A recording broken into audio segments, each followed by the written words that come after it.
Recording in progress. We are live, Your Honor.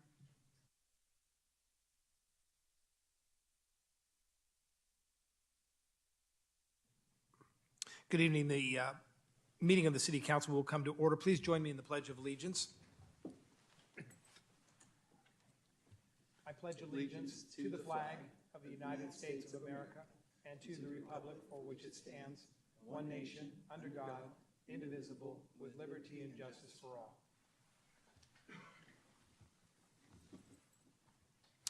For those participating via Zoom, when we get to the item that you wish to speak, please use the raise your hand feature, and the city clerk will turn on your microphone so you can speak at the appropriate time. At this moment, I just want to say, send best wishes on behalf of my council to our mayor. Our mayor is not feeling well tonight, and that's why I'm sitting in for him. Our mayor's been serving this community for 42 years. It's rare for him not to be here this evening, so we just, Mayor, I know you're watching at home, and we just hope that you're feeling well soon, so thank you. Let the record show that all council members are present, with the exception of our Mayor Nagy, and Councilmember Freitas. There are no presentations this evening, so we'll go to public comment. The next item is public comment on any item that's not on the agenda. For Zoom attendees, please use the raise hand feature if you'd like to speak. Again, this would be for items that are not on the agenda. First of all, before we turn to Zoom, is there anyone in the audience that would like to speak on any item that's not on the agenda? Thank you. City Clerk Harrington, are there any members of the public on Zoom that would like to speak to an item not on the agenda? No, Your Honor. Thank you. So we're going to start with the consent calendar, the next item on the agenda, and the consent calendar consists of items D1 through D5. Are there any items, Mr. Benoon, that staff would like to pull from the consent calendar? Not this evening, Mr. Vice Mayor. Thank you.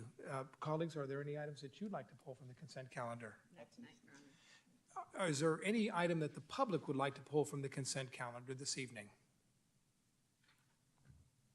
So the consent calendar consists of the following items: approval of the audited demands, approval of the February 24, 2022 minutes, adopt a resolution, number 3, adopt a resolution authorizing the city manager to execute an amendment to the consulting services agreement with Robert Half International Incorporated to increase the not to exceed compensation for temporary staffing support to the information system division.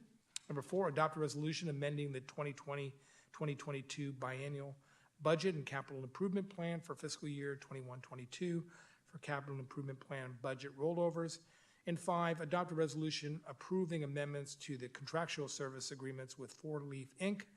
and Bureau Veritas North America Inc. for additional building inspection division plan review, field inspection, and miscellaneous support services.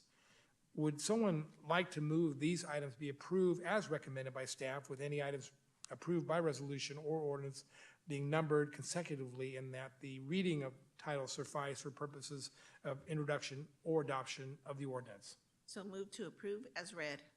Second. Thank you. That's moved by Councilmember COLLAZO, seconded by Councilmember BUCCI. Roll call vote, please. That's me.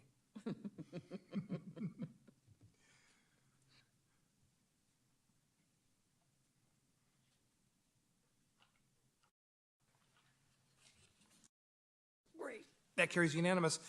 You know, when you only have 3 council members, it better be unanimous, or we're going to have further conversation.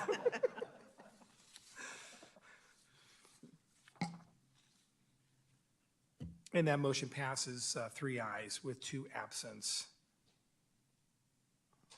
Public hearings. There are no public hearings this evening, so I'll move on to other business. One is introduction of an ordinance adding Chapter 17.2 Fireworks Social Host Ordinance to the Newark Municipal Code to increase penalties and enforcement related to illegal fireworks. Mr. Benoon, I'll turn it over to you for staff presentation. Yes, if I could just have a moment with the technology here. Oh, I like that screen. There we go. So, as Mr. Vice Mayor, well, good evening, Mr. Vice Mayor, members of the council. As the Vice Mayor so indicated, item F1 is a recommendation from staff to introduce an ordinance that provide for a social host regulation in regards to illegal fireworks use that occurs usually, obviously, in the 4th of July holiday season. Tonight's presentation consists of 3 components. The first item, I'm going to go ahead and provide the background information, just kind of a summary of the past few years of illegal firework usage leading up to the 4th of July holiday.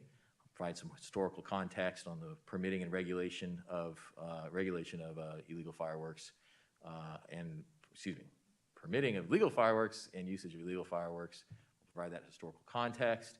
I will then pass it over to sections 2 and 3 to Chief Anderson. She'll give an overview of the crime statistics we observed in the 2021 4th of July holiday, and she'll kind of discuss the parameters of the proposed ordinance that staff is recommending this evening. So on to section 1, I'll go ahead and provide the background on fireworks use here in the city of Newark. As the council is aware, Newark is one of 3 cities that does authorize the sale and usage of safe and sane fireworks leading up to the 4th of July holiday. There are 3 cities in the county that do that. Newark is one, and the cities of Dublin and Union City are the other 2 cities. Like I said a moment ago, the use and sale is extensively regulated by both state law as well as the city's municipal code. In order to be eligible to sell safe and sane fireworks in the city of Newark, the organization must be a Newark-based nonprofit organization, primarily focused for the betterment of those 5 categories itemized there on the screen, specifically veteran services, general welfare, youth activity, civic betterment, as well as any charitable purpose. Currently, we have 10 fireworks booths that are allowed to sell safe and sane fireworks during the 4th of July holiday season. About 10 or so years ago, the council adopted an attrition rule. At that time, there were about 14 organizations that authorized the sale of safe and sane fireworks. That number has since dropped down to 10. So if an organization decides not to sell fireworks that year, they're not allowed to renew in subsequent years, and they're forever barred under the existing regulations. Also, an organization may not meet the eligibility requirements that are specified in the municipal code, and that could be a basis as well for removing them from the eligibility list. So we have 10 at this point in time. In about the early 2000s, the city observed just a fair amount of increased illegal fireworks activity, and in response to that, the council directed at that time a formation of a fireworks task force to evaluate measures that the council and the city could employ in order to curtail the use of illegal fireworks. And a fair amount of work went in that plan, and a fair amount of results stemmed therefrom. Some of them are listed up there on the screen in the graphics. Now, the first one is that city parks are closed on the 4th of July from 7:30 p.m. I thank the maintenance staff for all their work in this regard. They barricade it, turn on sprinklers, and make sure that that park remains closed. Police department does increase staffing levels on the 4th of July. We have a fair amount of our officers patrolling the streets during that evening, and they're in there throughout all hours, and I thank them. City of Newark adopted a zero tolerance policy at that time. We post those signs at major intersections and major entrances to the city every 4th of July season. And then also we created the fireworks hotline, and that gets activated a month or so leading up to the 4th of July holiday season. So that's in a nutshell, kind of the history of selling fireworks here in the city of Newark. I'm going to pass it over to Chief Anderson. She's going to go ahead and provide crime stats relating to this past 4th of July holiday, which support the need for having a social host ordinance, and she will then in turn describe the parameters of the proposed ordinance. Chief Anderson. Good evening, Vice Mayor Hannon and council members. I'm Gina Anderson, your Chief of Police. Thank you, Mr. Benoon, for leading off with the history of fireworks in Newark, and I'll provide the overview for the 2021 4th of July holiday experience as well as the proposed social host ordinance. Although Newark has experienced illegal fireworks in the past, on the 4th of July in 2021, illegal fireworks complaints increased significantly. We experienced a significant increase in fireworks-related calls for service leading up to the 4th of July holiday. In fact, it was so significant up until that point that that 2 weeks prior to the 4th of July, we had a 200% increase in calls for service related to illegal fireworks. And then when we included the actual 4th of July holiday, that number balanced out to about 40% increase, but still a significant increase for years compared to years prior. We now have a significant increase in calls for service on the 4th of July compared to just our normal day-to-day activities. And so we've made, excuse me, so we've made a practice to increase staffing on the holiday specifically to address calls for illegal fireworks.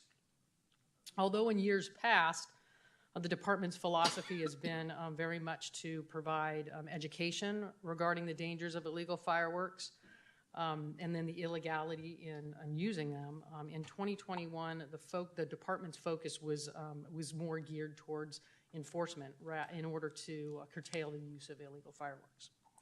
Next. So these are our 2021 statistics. So during the police department's 4th of July operational period, which was from 6 p.m. July 4th into 1 a.m. on July 5th, our officers responded to 104 calls for service related to fireworks alone. Of those calls for service, we issued 60 warnings for fireworks use, illegal fireworks use, and issued 6 citations. And so one of the reasons for issuing the warnings rather than issuing the citations is because it's such a challenge to determine who's actually responsible for detonating the illegal fireworks. Next.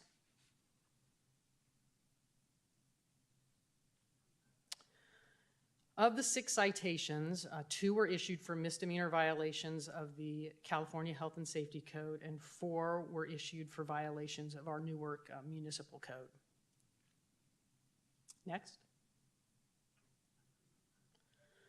So although the officers actually took enforcement action on in some of these cases when they could, the district attorney declined to prosecute both of the misdemeanor citations.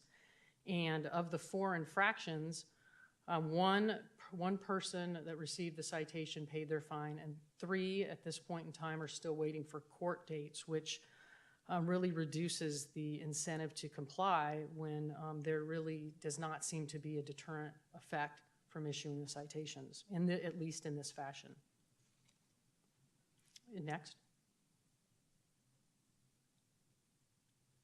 So 2 of our probably more significant challenges in enforcing illegal fireworks related violations is for the violation when the violation occurs, for the officer to actually be able to issue a citation, they have to be able to identify the person who's lighting or illegally handling the fireworks. And so from my perspective now, after having worked in Newark and experienced the Newark celebration on the 4th of July, I can say it really is extremely challenging when I'm out there in the field with them to arrive on a scene in the dark, see the illegal fireworks being detonated, and then not have any ability to identify the person that's lighting them. Or what'll happen is they'll detonate the fireworks and then they'll disperse into somebody's house. And so having an ability to then find that person is a challenge. Oftentimes, the illegal fireworks will be detonated from someone's backyard, and so we'll get a complaint from the community, a concern rightfully so, and respond out there and not have any ability to enforce the law. So those are just a couple of our challenges. So as it now stands, there really, on my perspective, is there's really little incentive for those who choose to detonate illegal fireworks to stop doing it. And that is has been a consistent theme of concern for the residents in the Newark community since my arrival. Next.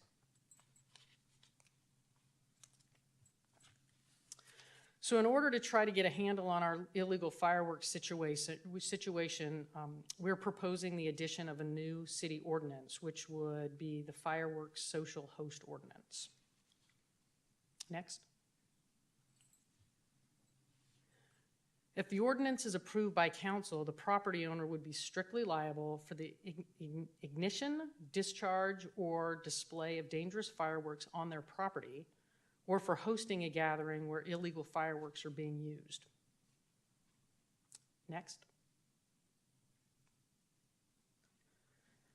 The private property owner, if they are cited, will not be liable if they can demonstrate that their property was rented or leased to another person, they were not present, and they had no prior knowledge that the violation was occurring. And if we do cite the property owner, the administrative citation would be for $1,000, which we believe would be a significant deterrent for allowing the use of illegal fireworks on one's property. Next. We believe adding this new ordinance in conjunction with an outreach campaign may give us a better opportunity to reduce the incidence of illegal fireworks use and provide increased safety measures for our community. Next. So if council decides to approve this ordinance, the police department will embark on an extensive public outreach campaign, and some of this outreach will include a publication in our local newspapers, city newsletters, the use of social media, because really our ultimate goal here is to deter the use of illegal fireworks and prevent that danger to the community. It's not necessarily to have to be forced to issue an administrative citation, although we would do it. But education here is really our ultimate goal in order to prevent the use of illegal fireworks. There is no direct fiscal impact with the adoption of the proposed ordinance. And so staff recommends that the City Council waive the full reading and introduce an ordinance adding Chapter 7.24, Fireworks Social Host Ordinance, to the Newark Municipal Code. And I would be happy to answer any questions you may have. Thank you, Chief, for that presentation. Is there anyone in the audience that would like to speak on this item? City Clerk, are there any requests on Zoom? Who would like to speak on this item? There are not, Your Honor. Thank you. Council comments, questions? Thank you, Vice Mayor. Chief, last year, let's say from 4th of July to January, I heard them every night, almost every single night, till New Year's. And then from New Year's till now, I haven't heard them as much, but they're still being detonated every once in a while. So my house sits on a corner, a court and Edgewater. My mind went blank there for a minute. On Edgewater. And between the two little islands in the middle of Edgewater, one year we had somebody stop a car, put down the big block, light it, and take off. So it was in the middle of Edgewater, right near our houses, and there was big, going up, boom, boom, boom, boom, boom. Well, after it was all gone, we knew it was safe to, we squirted it down with water, picked it up, and threw it away. But it was somebody that drove up, stopped, and lit it. That's something that would concern me, that somebody might get blamed, and it was somebody that drove up, stopped in the middle of the street, just like they do the donuts, stopped right in the middle and lit it. So let me see if I understand your question. The concern is that the wrong person might be blamed for... The wrong person might be blamed. Okay. So in that case, I don't... Unless we identified the person who was driving the vehicle, I don't believe that we would have any method to enforce this ordinance against... Now, and as far as rental properties, I mean, if you're a landlord and you're renting a property, there should be no problem in showing that there's renters living there, because either the water bills, the garbage bills is in their name, you have a lease, so that should be no problem in enforcing that. So that I'm okay with. So as long as the landlord identifies the person who they're renting the property to, then we'll issue the administrative citation to the person who's responsible for the property. Okay. Thank you. Mr. Bucci. Thank you, Mr. Vice Mayor. Thank you, Chief. I'm glad we're addressing this a few months ahead of time because last year was certainly tough, and I think, some of it can be put onto cabin fever of the last 2 years, but I certainly agree that there's been a big uptick in it in recent years. I guess I'm a little confused as to why we would need to bring a property owner into it if, let's say we have officers, on the corner of a street and they see a party going on and they've seen a number of these go off and they have a good idea that that's the house and they go over there. Why can't they just issue a citation directly to who's ever responsible for the party? Oh, they absolutely can do that. And in fact, if that may be the easiest method in order to do that at the time. If that person can't be identified for whatever reason, then we can issue the administrative citation to the property owner in order to then facilitate finding out who is responsible. But ideally, if we can handle it that night, we will handle it that night. Or if the officers think there is a significant safety concern for whatever reason, we've had problems at that house before, that it might be a safer option to wait and issue the citation to the property owner rather than issuing it that night. Okay. No, I'm glad to hear we're not just going straight to the owners. No. Because that can lead to other issues that we're not trying to necessarily cause. So I've asked for a couple years now about the possibility of using our drones. We have a few in stock. We have certified, I guess, pilots, if you will, and it's not really a tool that we've dispatched in. To your own point, a lot of this stuff comes out of backyards, a lot of it, and it's hard to see it. So when we have problem areas, or sometimes we've visited a house several times in the night, why don't we send a drone up to see if somebody's shooting something out of the backyard? And if we did, would the footage be good enough for us then to issue a citation? Well, drones are they're a great resource for us, for sure. That's great technology.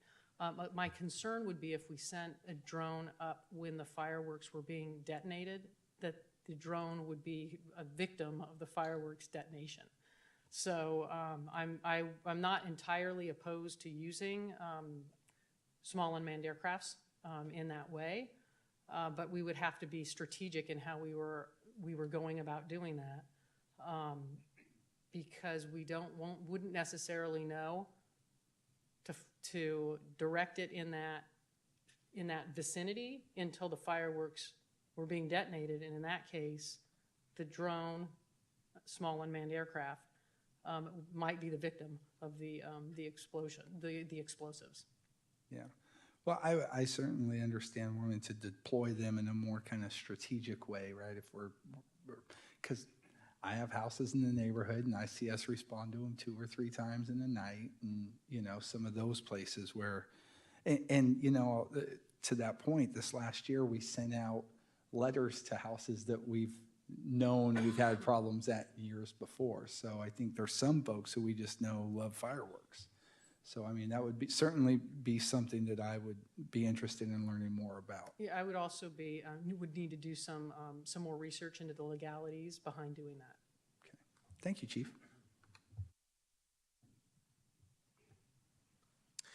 Thank you, Chief. Couple questions. I see that through the presentation that our parks close at 7:30 p.m. Are we finding that's a satisfactory time? Would it be of benefit for us to close the parks earlier than that, or the parks have not been a problem? I don't think that's ever been a problem, at least not in recent times. There are people who do enjoy celebrating the 4th of July holidays during the day. We generally close those parks without any issues to the remaining folks who are there still celebrating, and they go quietly and we close the parks. Mr. Fajot?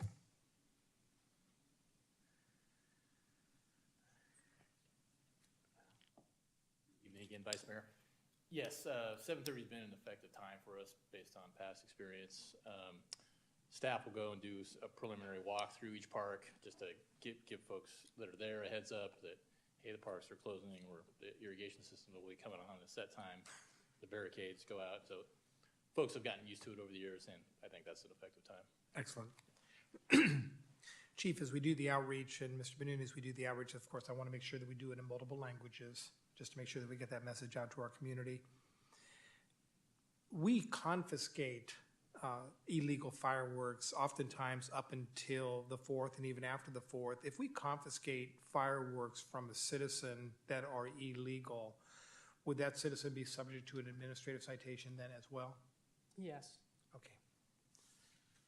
I think it's a first of all, thank you for bringing this ordinance forward to the council. It's one that it's really in response to the community and the concerns that they have raised. We didn't even get into the discussion about the fire hazards and the injuries that are associated with illegal fireworks. I had the opportunity to ride with the police department a couple years ago, and some of the calls were in reference to fires that were occurring in our city or in the dumpsters, things of that nature. So there's other issues that go on in our community just beyond the nuisance factor of illegal fireworks. So I absolutely support this ordinance, and I thank you for bringing it forward to the council for consideration. With that, I'll look for a motion in a second. I think I did open it to I think we already opened it. Yes, thank you. Then I would, there we go. I would move item F1 for approval. I second. Okay, please vote.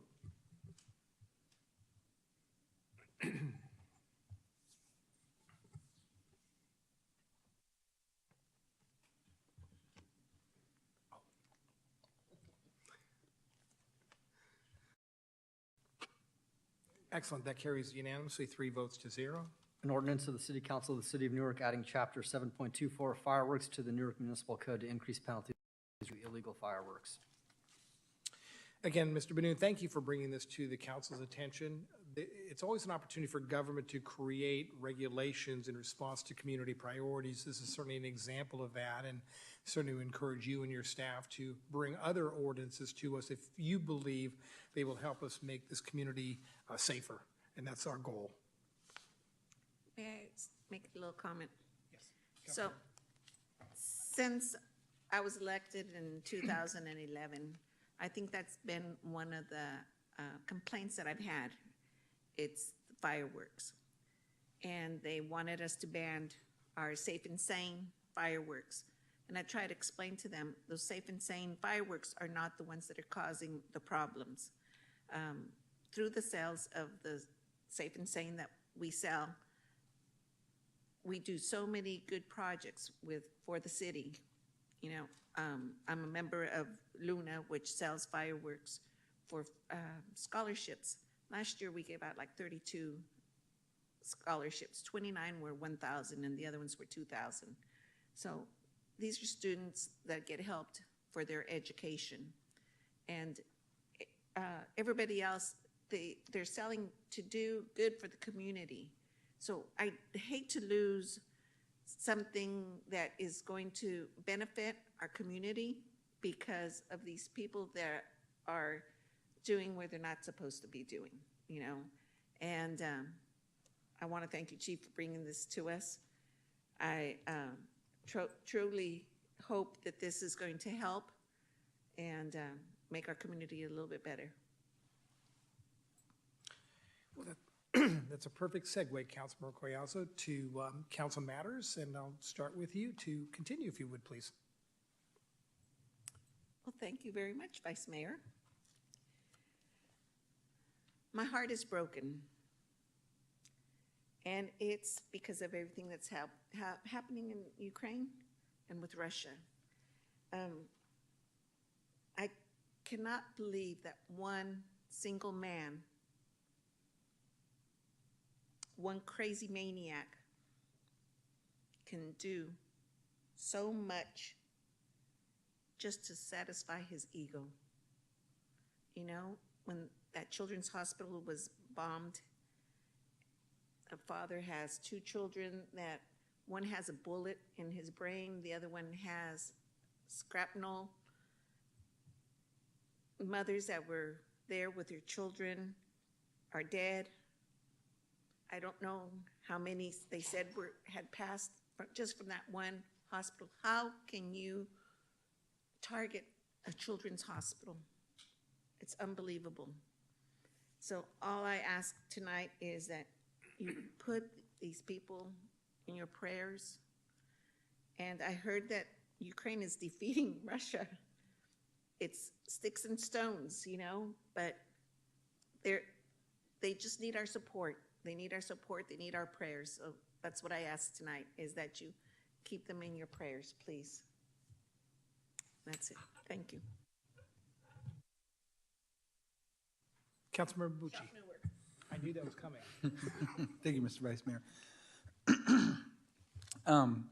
As a lot of people probably know, the long-awaited community meeting around our new home key project was last night, and I feel like it went really well. I just wanted to thank a few staff members. First of all, our Community Development Director, Stephen Turner, who's here tonight, did a great job helping with the presentation and really kind of facilitating a lot of the information and keeping that going. And it can certainly be a challenge at some of those community meetings, especially ones that are emotionally charged at times. So, Mr. Turner, I certainly wanted to acknowledge your efforts last night of you and your team. And, of course, Lieutenant Sal Sandoval, who isn't here tonight, but he also did a great job. You know, he pulled a lot of the information, and I learned a lot from his presentation about crime statistics and some other things going on in our city, and the way he compared them to what was happening in other places, I thought was relatable and easy to digest. And, you know, he probably more than anybody had the most questions thrown at him last night, and he was the consummate professional, and he had great answers for folks, and I just wanted to acknowledge the hard work by the staff last night and how much I appreciated it. I think everybody who there appreciated the information and walked away feeling a little better about the details of the project. So certainly that was exciting. And then just to echo Councilmember Coelho's thoughts, you know, obviously our hearts and thoughts with the folks of Ukraine tonight and in the future. So it's certainly a tough situation there. So. Thank you, Councilmember BUCCI. I also want to commend staff for an outstanding job last night. It's not common in the city of Newark that we have over 125 attendees to a meeting, and staff did a great job. There was a fear of the unknown in terms of what was coming into the city of Newark. We owe a responsibility as part of the Bay Area to bring affordable housing to this area. As we heard through the budget process, and I think Councilmember COLLAZO discussed it during that process, it's an expensive place to live here in the Bay Area, and it's certainly expensive to live in Newark. And those folks that we rely upon make minimum wage or just above minimum wage, and they're doing the best that they can to support their families. So it is our responsibility as a government to make sure that we provide affordable housing to our residents. So it's long overdue in this community, and I think we're moving in that right path. I also want to extend warm thoughts to our friends in Ukraine. These are world citizens. We're all part of that world community. And as you mentioned, we have a evil dictator that views his only mission is to expand. And it's a pleasure to see the world rallying around this cause. And in the 21st century, the last thing we would expect to see is an invasion of a sovereign country. So I share your thoughts, council members. And then lastly, again, best wishes to our mayor. It's a privilege to sit in his chair. He does an outstanding job. He makes it seamless and smooth, and we welcome him back in 2 weeks. So with that being said, we are adjourned.